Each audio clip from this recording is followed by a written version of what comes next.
everyone. We're just going to give everyone a minute or two to join and then we can kick off. In the meantime, for those who have joined, can I please request you to put down your name, organization, and what part of the world you're joining us from in the chat?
Okay, I think we can kick off while we let others come in. Hi, everyone. A very good evening to all of you. Good evening, good afternoon, and good morning, depending on what part of the world you're joining us from. To begin with, could I please ask you to drop in your name, organization, and which part of the world you're from? This is our spotlight for celebrating the International Day of the Girl Child, and we are very, very excited to have Ektara with us.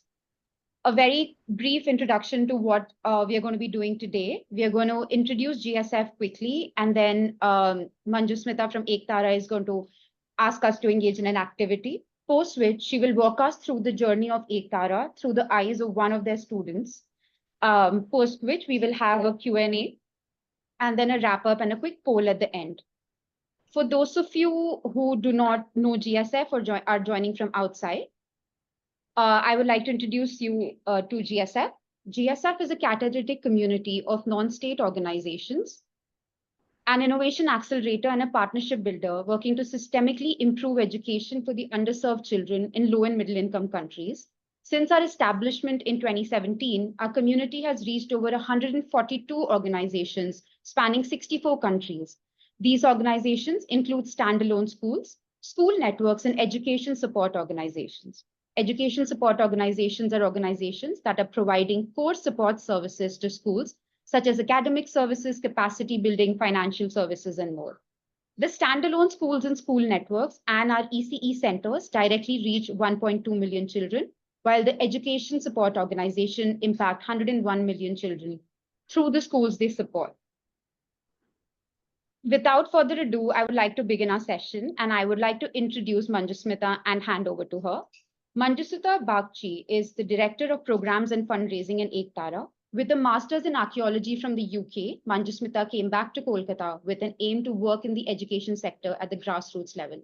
She has over a decade's experience in the development sector, and her focus has been on facilitating delivery of high-quality learning resources to vulnerable girls living in high-risk zones such as urban slums. After heading Ektara's education program, she moved on to be the associate director and thereafter director of the organization. And since then, she has worked on program development, fundraising, and scaling of operations at Ektara, in addition to working closely with the founder trustees on furthering Ektara's mission. This session today is especially special because this is also the most important week for the state of West Bengal, where Kolkata and Ektara are based out of. This is the week we celebrate Durga Puja. Manjusmita will be briefly talking about that as well. Handing over to Manjusmita. Thank you so much, Tejaswini. It's a pleasure to be here and especially to talk about Ektara on the occasion of the International Day of the Girl Child. Before I begin and we move into the presentation, I would like everyone who's here to take some time to really just think about that one opportunity that came their way when they were either in school or college that in a way changed the course of their life or shaped their future. And if you'd like to share that, I'd welcome chat, comments, or even feel free to unmute yourself and tell us about it. So maybe we can take a minute or two for this.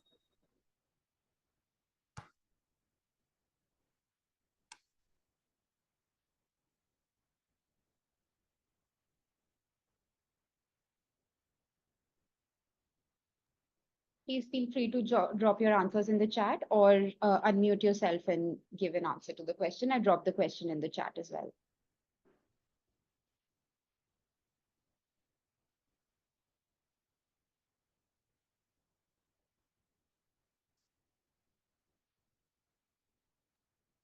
I think I can begin to answer this. I think the one opportunity that really changed my life and changed the direction of my future was a friend of mine that I had who worked in the development sector.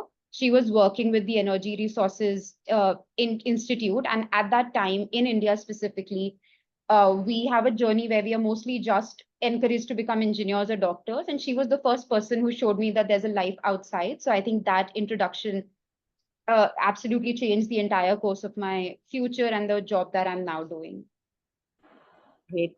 Thank you so much, Tejaswini. I think there's some thing else that's come on the chat as well. So while we're still, taking a moment to think about this question, it could also be good if we could, try and remember that one child or, group of children who we've either met or worked with, who we've seen have kind of, lost out on opportunities because they did not have access to education or access to exposure, like Tejaswini mentioned in her case. I would also encourage all of us to think about that for a brief moment.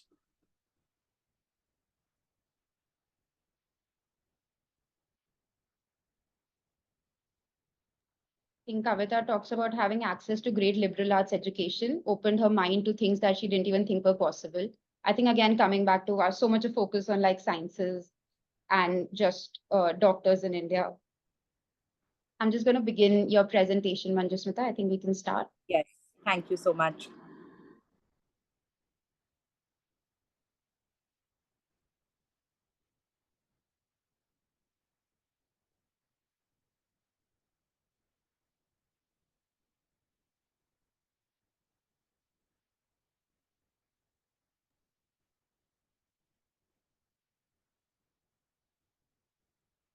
We can just go to the slideshow mode and right. Thank you.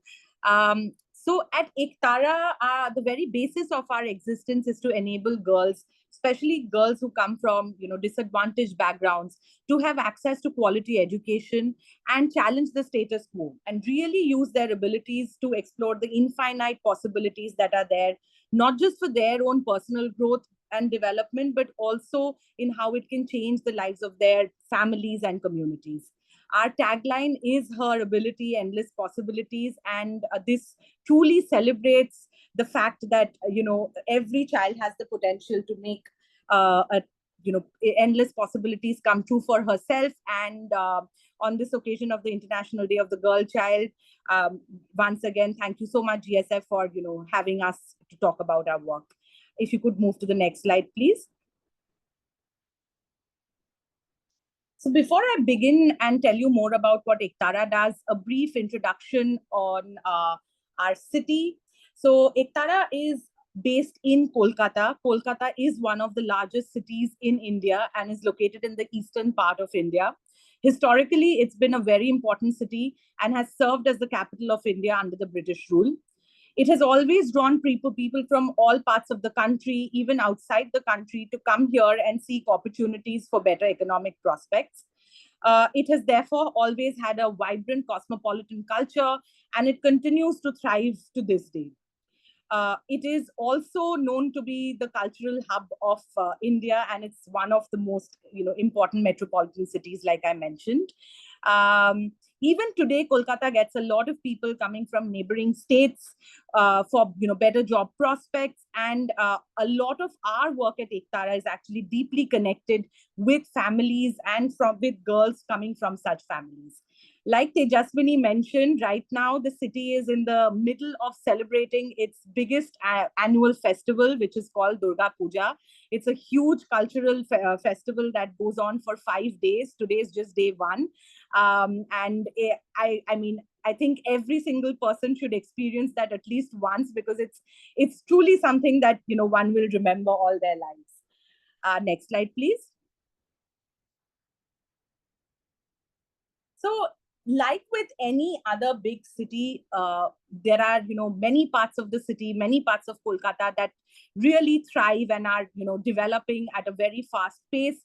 But there are these equally important and often neglected parts where a lot of slum communities, urban slum communities, continue to exist, which are very densely populated and still have cases of abject poverty, high rates of poor health, illiteracy, crime, and, you know, several other issues that plague these communities. Ektara is housed in one such area, which is known as Topshia, and it in fact has Eastern India's largest slum community. This used to be the leather manufacturing hub, but about 20 years ago, the industry moved out, which left the local population here, you know, wanting jobs and seeking, you know, opportunities. And currently, Ektara works with children from who come from these families, you know, who were migrants from other states who had come into Calcutta for looking for better economic prospects. Next slide, please. So this slide actually talks about Suhana, who's one of the little girls who lives in one of these slum communities in Topshia. As you can see, the video depicts what her, you know, home environment looks like, what her area looks like. Suhana's parents are daily wage earners, and you know, in addition to living in this area, there are several problems that Suhana continues to face. There are many girls like Suhana who live in these slums. Like in, you know, low income communities, we've seen there are lots of incidents of abuse, early marriage, multiple children, poor health, and just generally women and girls not being given enough importance in their families and in the society. Boys do get a preference when it comes to education, but even among them, there is a high dropout rate. The average income of families, you know, where children come from, especially girls like Suhana, would be somewhere around $70 to $80 a month, and this usually supports 6-7 members. So it's really very, very meager, and education is definitely not on the priority list for these families. Suhana doesn't unfortunately attend any school. She stays at home with her mother. Her father works in a nearby, you know, workshop, and she has 2 elder brothers who go to school during the day, but, you know, work part time in the evenings. Next slide, please. I'll now introduce you to another child who's called Tara. She too lives in the same community as Suhana. In fact, she's Suhana's friend. And the only difference in Tara's situation is that she attends the Ektara Learning Center. She's part of Ektara, and she has been part of Ektara for the last many years. And she's currently a grade 4 student. And along the way, I'll tell you more about, you know, what she's been doing at Ektara. Next slide. So Ektara was established in 2011 by 2 women whose mission was to give access to high quality learning and development opportunities to girls coming from adverse backgrounds. Having nurtured their own daughters to become independent and accomplished individuals, their goal was to do the same for other girls who came from less privileged homes. All of Ektara's work, therefore, is geared towards enabling girls to make informed life choices so that they lead dignified and empowered lives. And also, in the process, break the cycle of intergenerational poverty and patriarchy. Our focus is on enabling access to high quality education and learning opportunities for these girls. And all of this is supplemented by a range of co curricular activities, other support programs on sports and skill building opportunities. Ektara is a women-run organization where 96% of our staff comprises of women coming from different walks of life. And we have a 60% participation from women from these very slum communities where we, you know, work in. This has been designed in a way where we are able to create a sustainable organization that continues to have and reach out to the very people, very community that it was kind of established for. Currently, Ektara reaches out to 3,500 students, and we have over 150 staff members working full-time, part-time in various roles in enabling us to carry our work ahead. Next slide, please. So Tara has been part of Ektara, like I mentioned, for the last many years. And through Tara's journey, I'll tell you a little bit about what Ektara's core programs are. Tara started her life in her journey in Ektara at the age of 4. At Ektara's Early Childhood Learning Center, which is Ektara's kindergarten to grade 2 facility. Here, she worked on her foundational language, numerical skills, motor skills, and also participated in a host of, co-curricular activities, developmental activities around dance, music, art, which gave her a holistic foundational base in academics. Moving on from the Early Childhood Learning Center, Tara graduated to the primary school project, and she's currently a part of this project where she's reading in grade 4. This project is also part of our learning center and has 500 girls in addition to Tara. So here what happens is, other than studying their regular school subjects such as English, maths, sciences, etc., they also have access to other value-add programs around library and reading projects, social emotional learning, STEM education, digital literacy, to name a few things. The curriculum run in our primary school project is based on the national curriculum. And like Tara, every child who graduates from this project is then enrolled in partner mainstream schools where they go on to complete their school education and their high school education. Some of Tara's friends, in fact, also require additional support when they are in the primary and the middle school project, because these are all first generation school goers. So Ektara also holds remedial classes for children who require additional support to cope with their in-class activities. This brings us to the next project of the Learning Center, which is our higher education program. Here, girls are enrolled in partner schools, all of which are affiliated under various state boards. And students, Ektara students who go to these schools study anywhere between grade 8 to grade 12. Ektara provides them with full financial and academic support. And every day, all of these children, come back from school to Ektara for their homework, their exam preparation, because Ektara, in a way, has taken on the responsibility of ensuring that they complete their education. In addition to academic support, these children are also given access to a host of recreational activities which support their well-being and growth, and get meals to sustain them through the day. Like I mentioned, because Ektara's work is with first generation schoolgoers, it is very important that right from the Early Childhood Learning Center to the higher education program, at every step of the way, we offer individual as well as customized hand-holding programs for children to cope in school. Once children finish their school education, girls are encouraged to apply to college or take up vocational courses, depending on what their interests and skills are. And the idea is to equip them with employable skills. Right from grade 8, they undergo a lot of aptitude tests, career counseling, different kinds of trainings and options are presented to them so that they are ready to move on to the next stage of their life. Next slide, please.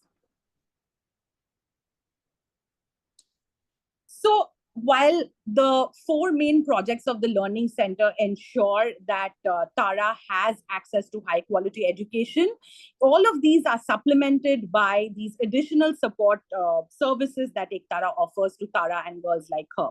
Every child who comes to Ektara gets quality, nutritious snacks and meals. And in addition to meals, they also have access to different kinds of health referrals and health checkups. Their hygiene is looked into, their health parameters are monitored. We also provide mental health support to children and families who require it.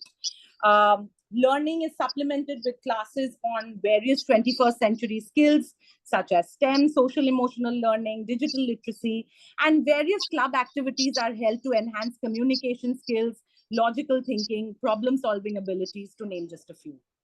What makes our support projects really special is the thrust we lay on co-curricular activities.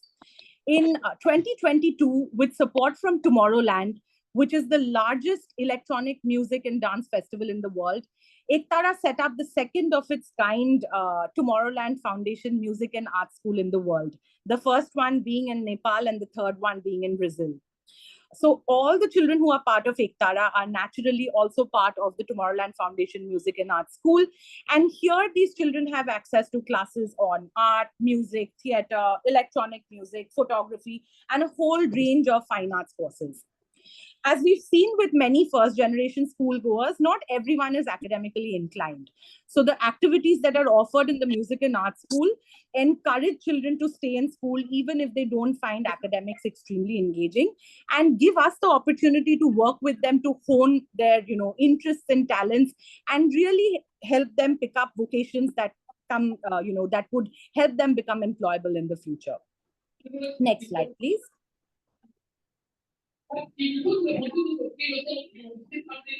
I just request everyone to please be on mute. So at Ektara for girls like Tara, who come from families where education is not always a priority, we do a lot of capacity building and information sharing on the importance of education, health, financial literacy with the families as well. Because for us at Ektara, just giving access to education is not enough. We need children to have a conducive environment at home which supports their learning journey and their development journey.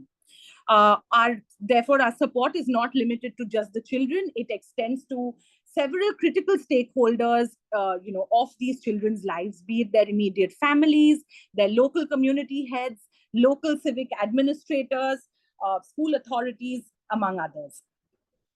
Our projects on parental engagement through short courses, workshops, meetings, skill building opportunities, and income generation projects really enable mothers and siblings of these children to be financially independent and have a greater understanding of how to navigate life and its challenges.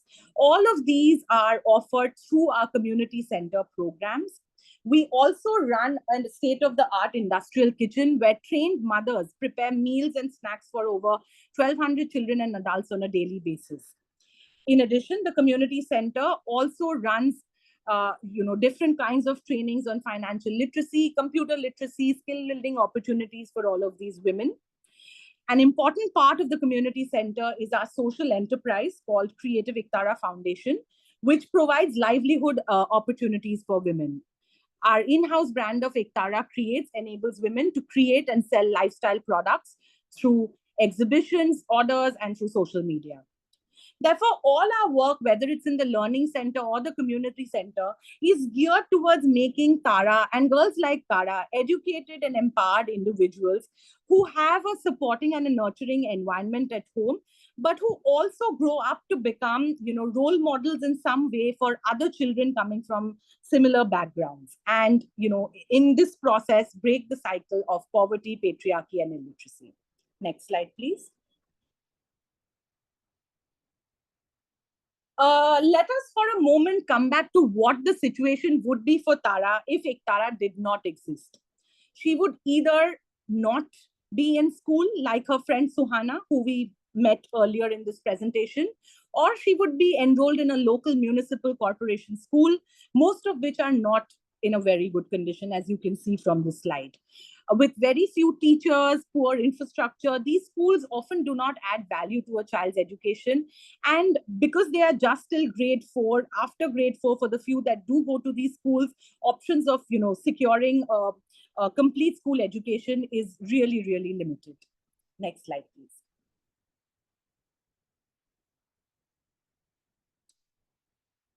So we've seen the facilities that Ektara offers to Tara and the impact that these have on her and will continue to have on her. But also let us, for a moment, take a look at the different challenges a child like Suhana continues to face. Suhana and other girls like her who don't have access to facilities such as Ektara. They continue to be highly susceptible to child labor. The slums are located along some of the major arterial railway networks in the city, which puts these girls at a high risk of trafficking. Because of illiteracy and poverty, a lot of these girls are at the risk of getting married off earlier, which results in them focusing very little on their health or their family's health, which compound the problems they already face in a large way. And in this way, the community continues to suffer and be trapped in the cycle with very little hope for, how the role of girls in their society, in their communities change. So at Ektara, our hope is to reach out to girls like Suhana to change this situation for them. And while we may not be able to impact every single child like Suhana who's in this situation, our hope is that girls like Tara who pass out of Ektara will serve as role models for other children and will be change makers for their community. Before I proceed further, there is a short film on Ektara that I'd request Tejaswini to please play.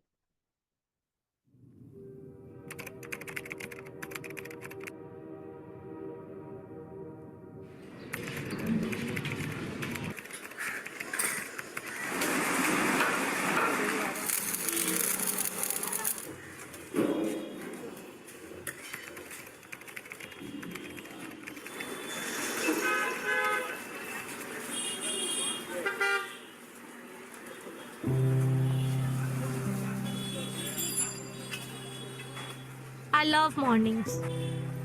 Some of my friends like to sleep in and are never on time for anything, but not me. I look forward to the day. Mornings are not always easy. Sometimes we have to stand in line to fill water at the municipal tap. Sometimes, if my father does not have work, then it gets harder. I can see the worry on his face, on my mother's.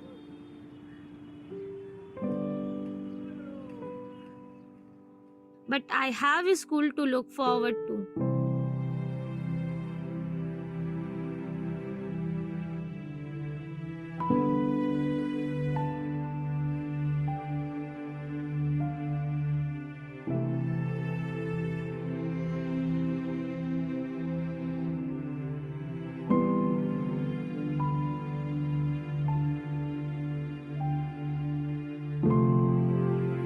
Classes, seeing my friends, all the activities that we are a part of.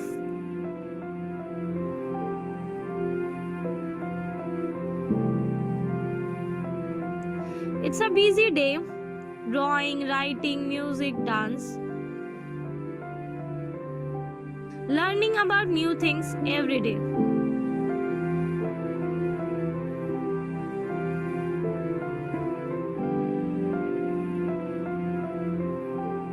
You see, I want to do so much, be so much.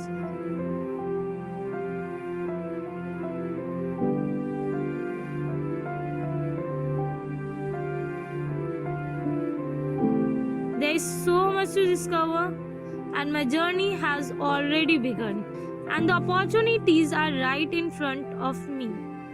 I just need to grab it with both hands.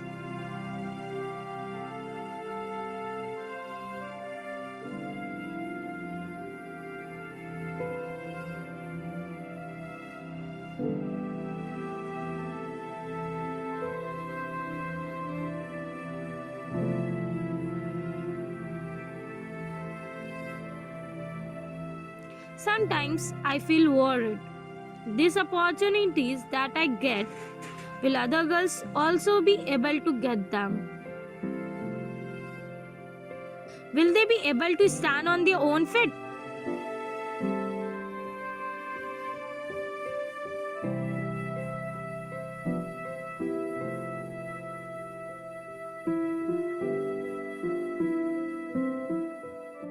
With their hands held high? Will they? like me, be able to start work, support my family, and take that leap into an exciting future.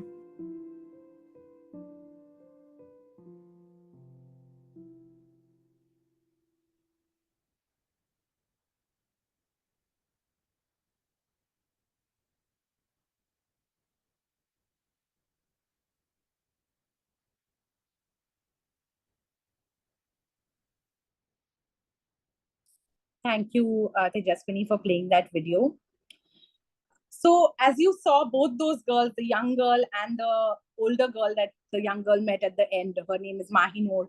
Both of these girls are part of the Ektara ecosystem, the Ektara model. And the Ektara model looks at creating a community of girls like these children who, because of the education and the skill building opportunities they get, and because of the fact that they can become employable, are now in a position to challenge status quo and challenge issues that confront them. Through our multi-pronged programs, which I mentioned about, Ektara is therefore equipping these girls like Tara with several skills and enabling them to hone their talents so that they are able to make informed life choices and change the way they lead their lives for the better. This not only changes their immediate families' lives, but also brings about a huge transformation in their communities and at society and in society at large. So all of these aspects that we cover through Ektara's programs help not just educate Tara and other children, but really make them capable individuals who can go on to make a contribution to society. Next slide, please.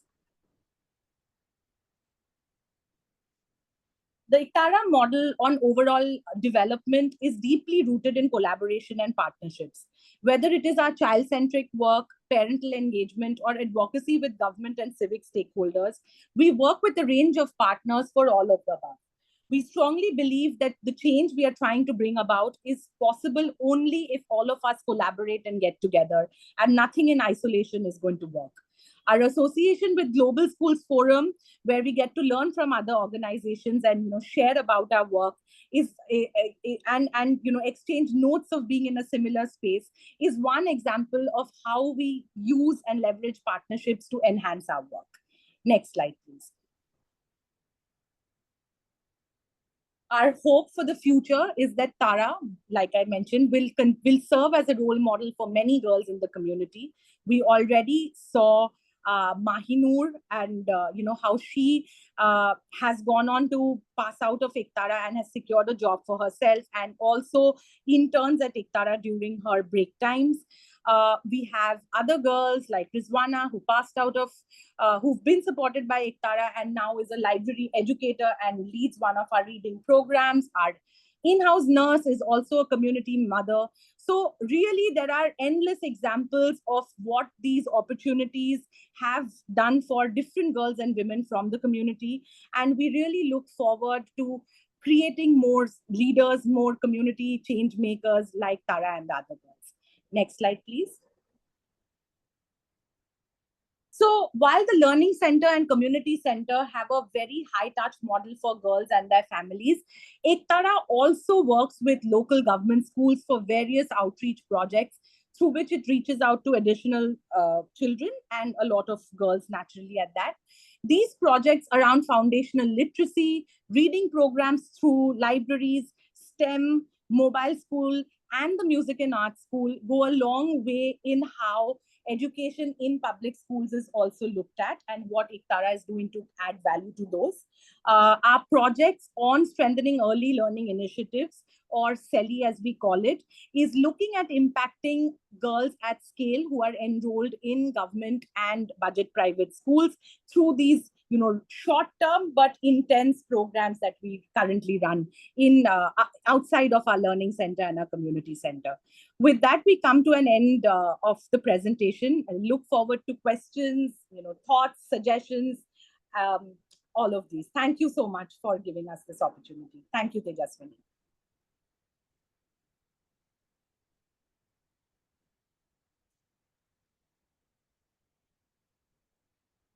There are already some comments and questions in the chat. I'm just going to read out.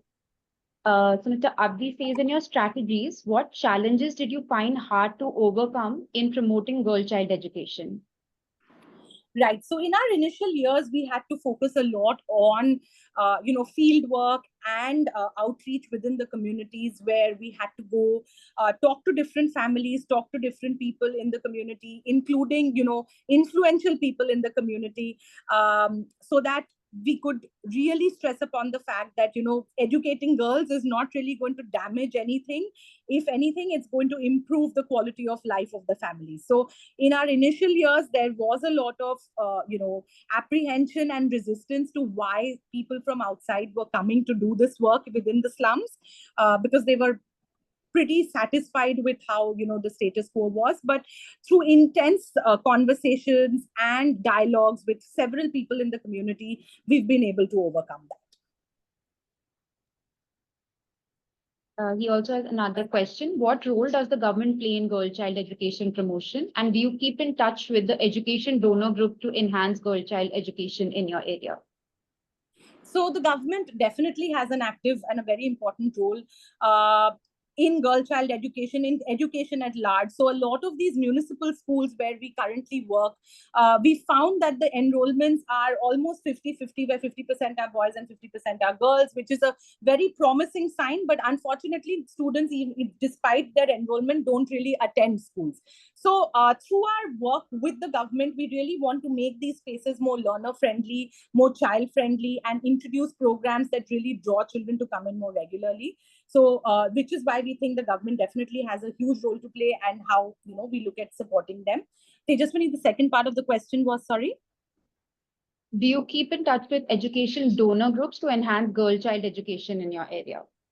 We do keep in touch with several influential groups within the community, within the city, that talks about the impact of our work, whether it's donor groups or other agencies that support us in non-monetary ways. So yes, there is a lot of advocacy that goes on throughout, in parallel to running these programs, in a way to kind of support the work that Ektara is doing for the girl child, and for enabling more girls to come under its ambit, or for us to influence more girls. There is another question on, are you running mixed schools, or are these separate schools to promote girls' educations? So our learning center is focused completely on the girl child. We have close to 1,100 girls who are part of this initiative. The work that we do in government schools, of course, is for all children. So yes, our core focus is on the girl child, but our support programs extend beyond. Others, please feel free to unmute and ask or drop in any questions. There is another question from Mercy on, what has been your greatest win and challenge in fostering community engagement and advocacy for the girl child? That's a very good question, Mercy, because up until COVID, what we realized was, even though our trust and our focus was really on bringing families together of the children and helping create a nurturing environment of hope at home, we found that there was a disconnect between what we were doing, what we were expecting, and somehow COVID really changed that entire equation between us and the family. So the real winning moment was also the most challenging time for us, really, where we did have to pivot a little bit to relief and welfare measures, but really we stood the test of time, and we saw how the families came together and supported us in enabling us to carry on our work, even when children couldn't access the schools physically. Our children did not have access to digital devices. A lot of them did not have, internet or smartphones and computers. So families, parents would come, collect worksheets from us, take learning material from us, take it back to their homes. So they really played an important part in, ensuring that their girls continue to study and learn despite all of these adversities. So Mercy, I think that was one of our major win moments in the last 2-3 years. Yes. I also forgot to mention 2 kudos that you have received from Sheila, who says, this is so impressive, great job. And Mr. Abdi, who also says, your achievement is so impressive, bravo. We have one more question on, do you have feeding programs in your schools? And if yes, how was that able to impact girls' education?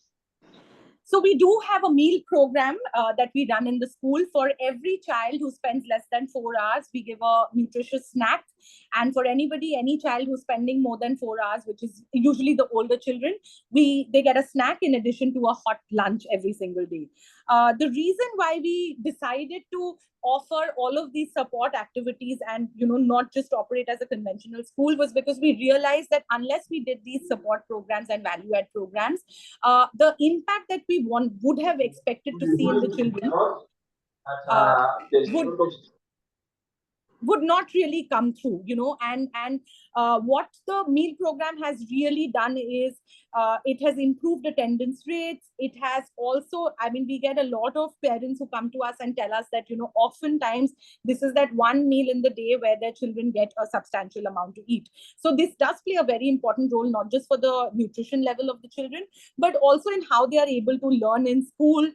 It's a incentive for parents to send their children to school, because as the kids grow older, there is a tendency amongst families to keep them back at home and have them help at home. But all of these facilities that they get encourage more children to come regularly. Thank you. I had a question actually on how you showed the transition from creche all the way to the higher education. And we know that the highest level of dropouts are at the primary to secondary, and then increasing to secondary to senior secondary, and then finally to higher education. What are any specific measures that you're taking to ensure that girls are not dropping out at those levels, or at least you're able to control some part of it? So for all of those different projects that I mentioned, we have different, parental engagement strategies that we use. So for the youngest children, there is a lot of interest amongst parents that, our children are going to an English medium school. So there is naturally, we try to kind of, build on that interest of theirs and keep them engaged.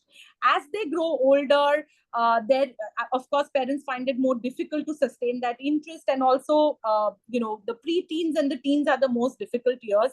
So there, what we do is our outreach team, we have a different department, which is called the Child Welfare and Parental Engagement Department, which comprises of social workers and different program, members. Their whole job is to, in a way, create different initiatives, create different models through which we engage with students, we engage with their families, have constant dialogues with them, and do home visits, have smaller group meetings, group discussions, just to kind of talk about issues that often lead girls to dropping out. So I would, on that note, Tejaswini, like to mention that at Ektara, what we've seen is as the children move from one project to the other, our dropout rates also significantly keep coming down. Actually, if we have to evaluate our dropout rates, it would perhaps be at the highest would be at the pre-primary level, which would be about 8% or so. And that's essentially because we also discourage families who can afford private education from coming into a space like ours, because ours is really for children who cannot afford it. So we have an intense process of vetting, of doing different kinds of interviews with families, doing home visits to ascertain what their economic levels are. And if we find that there are families who can afford better, we do tell them to kind of ease their way out and kind of we wean them out of the Ektara system. And yes, so that's how those are some of our ways of ensuring that girls stay with us. Parental engagement is actually the most crucial aspect in enabling us to ensure girls stay back with us and don't drop out. That's fantastic. Thank you. I know Manjusmita has been talking continuously. I'm going to give her a slight break while I give the rest of you 1 or 2 minutes to ask any other questions you may have.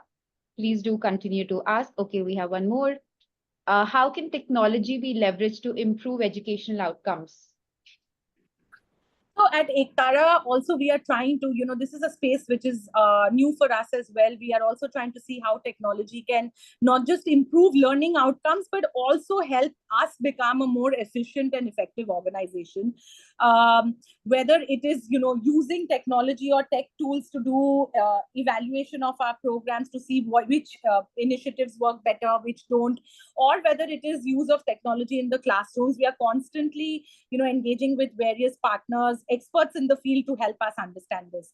Recently, we've been working with an organization that brought in volunteers to develop a learning management system for us, where teachers were learning how to use the internet and Google Classrooms more specifically to manage their teaching learning material, to manage their lesson plans, to do their research and keep teaching resources readily available. So yes, technology definitely has a huge role to play for for organizations like us that don't always have a lot of resources. We find that if slowly we can utilize or rely on tech to kind of compensate for some of these areas, we would stand to gain a lot. So if you have certain suggestions on that front, we'd be very happy to learn from you. Thank you. Unya also has a question, I think similar to one that I asked. So if you could just summarize that again, any special strategies to combat girls' attrition or dropout from school? I know you've already answered this, but again, like if you wanted to. So one is parental engagement for sure, where every step of the way we are constantly in touch with families and their mothers and fathers actually, to check on their well-being, to understand what families are, if there are any problems that they are facing, and helping them kind of navigate those just through dialogue. It's not that we take upon the responsibility of solving those problems for them. That's not what our job is, but just to be a sounding board and kind of give them ideas, advice, or direct them to other resources that may help them. The second would be to really have a lot of these value add programs that we offer. Being a space or being in a city like Calcutta, which has so many opportunities and options on the face of it available to girls, that they are often drawn to different kinds of things that come up. So, for example, very close to where our slums are located, incidentally also has the most expensive mall in the city. So the aspiration levels are quite skewed. So what we do is we have a lot of dialogue and conversations with the girls as well. We do a lot of capacity building for them. The co-curricular activities that we offer, whether it is music, dance, arts, through these we also have a lot of exposure activities. We take them for different concerts, shows.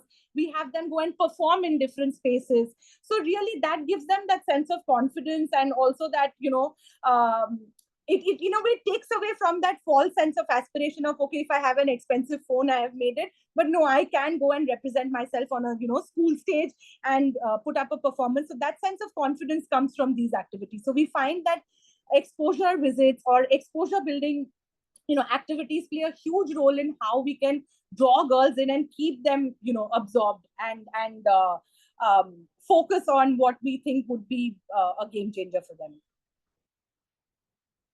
I hope that answers the question. Yeah, I hope that answers your question. Any other questions, please do drop it in. We can wait for a few minutes.